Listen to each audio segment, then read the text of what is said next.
In 2014, the terrorist group Daesh began to seize territory in Syria and Iraq, overrunning major cities and committing atrocities.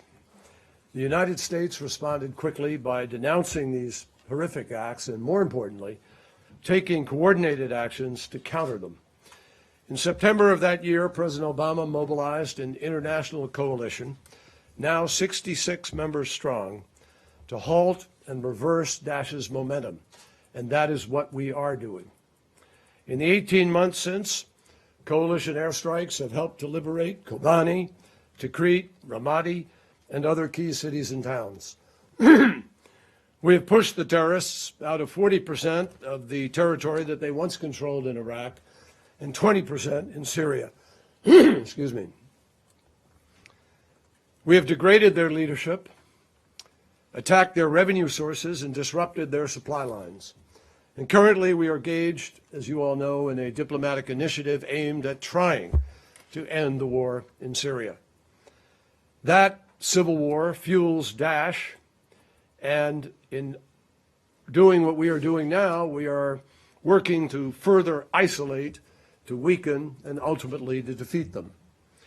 We are working intensively to stop the spread of Daesh and its affiliates within and beyond the region.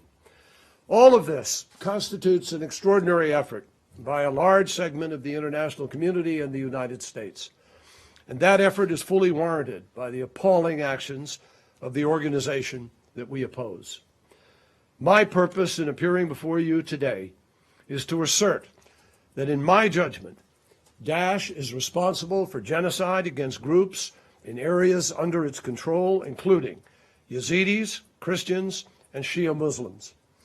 Daesh is genocidal by self-proclamation, by ideology, and by actions, in what it says, what it believes, and what it does. Daesh is also responsible for crimes against humanity and ethnic cleansing directed at these same groups, and in some cases also against Sunni Muslims, Kurds, and other minorities. I say this even though the ongoing conflict and lack of access to key areas has made it impossible to develop a fully detailed and comprehensive picture of all that Daesh is doing and all that it has done. We have not been able to compile a complete record. I think that's obvious on its face. We don't have access to everywhere. But over the past months, we have conducted a review of the vast amount of information gathered by the State Department, by our intelligence community, by outside groups.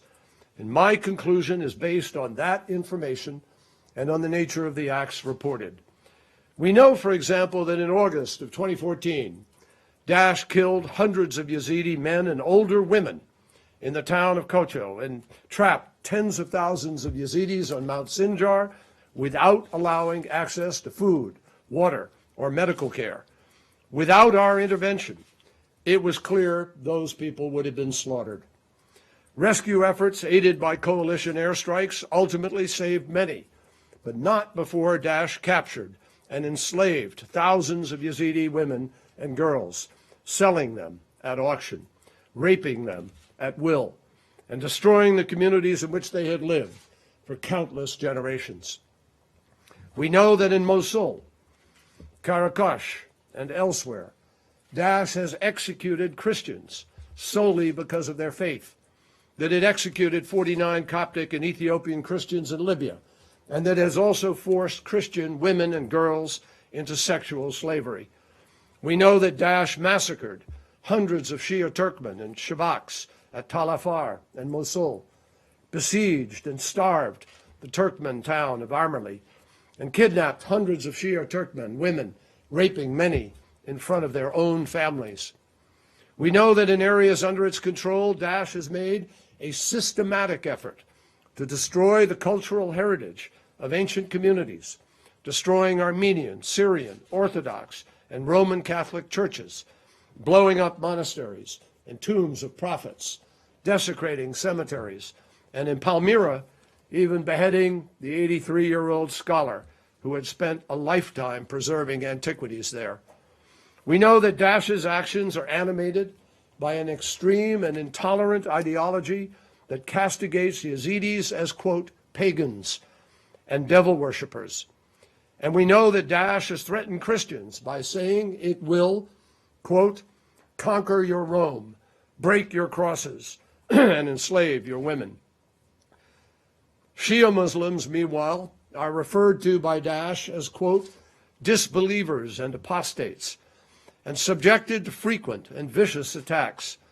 In December, a year ago, a 14-year-old boy named Ushid Baro approached the gate of a Shiite mosque in Baghdad, unzipped his jacket to show that he was wearing an explosive vest, and he surrendered to the guards.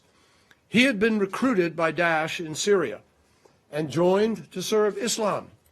But he was told after his recruitment that unless he obeyed every order, Shiites would come and rape his mother.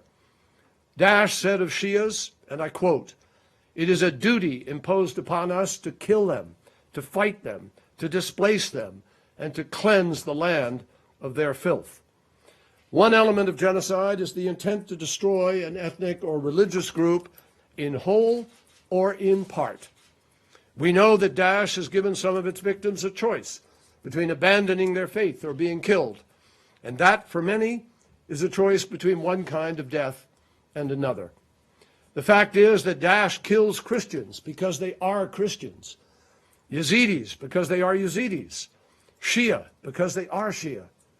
This is the message it conveys to children under its control. Its entire worldview is based on eliminating those who do not subscribe to its perverse ideology. There is no question in my mind that if Daesh succeeded in establishing its so-called caliphate, it would seek to destroy what remains of ethnic and religious mosaic once thriving in the region. Now, I want to be clear. I am neither judge nor prosecutor nor jury with respect to the allegations of genocide, crimes against humanity, and ethnic cleansing by specific persons. Ultimately, the full facts must be brought to light by an independent investigation and through formal legal determination made by a competent court or tribunal. But the United States will strongly support efforts to collect, document, preserve, and analyze the evidence of atrocities, and we will do all we can to see that the perpetrators are held accountable. I hope that my statement today will assure the victims of Daesh's atrocities that the United States recognizes and confirms the despicable nature of the crimes that have been committed against them. Second, I hope it will highlight the shared interests that otherwise diverse groups have in opposing Daesh.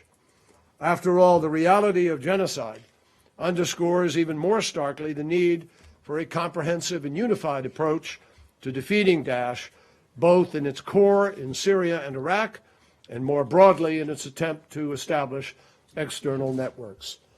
Part of our response to Daesh must, of course, be to destroy it by military force.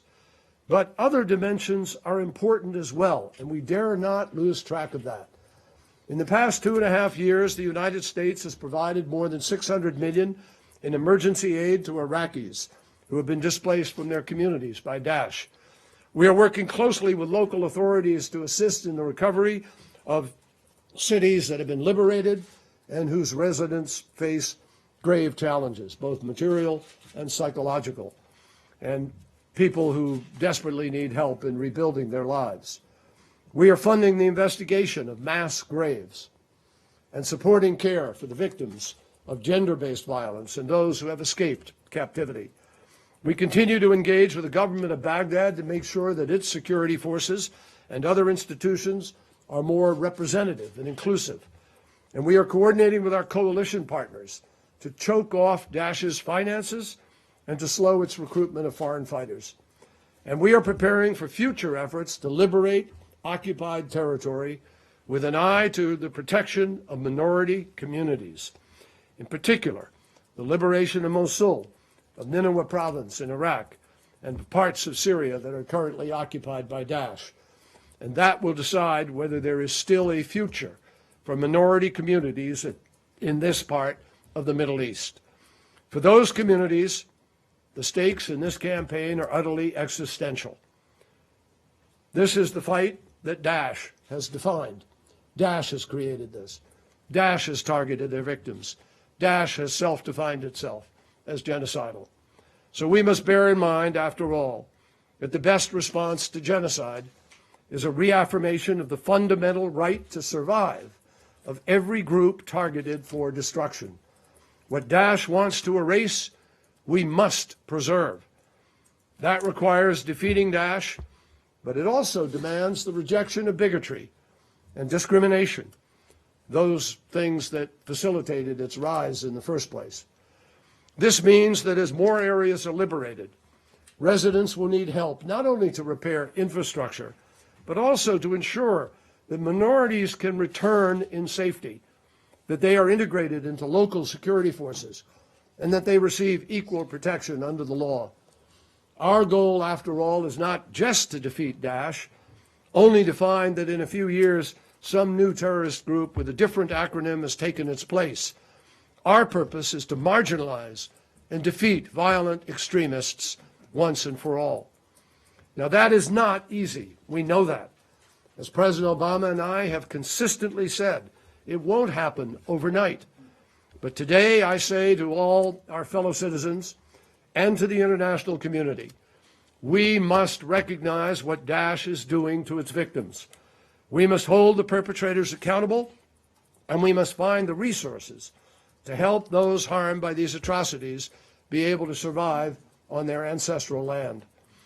Naming these crimes is important, but what is essential is to stop them. That will require unity in this country and within the countries directly involved, and the determination to act against genocide, against ethnic cleansing, against the other crimes against humanity must be pronounced among decent people all across the globe. Thank you.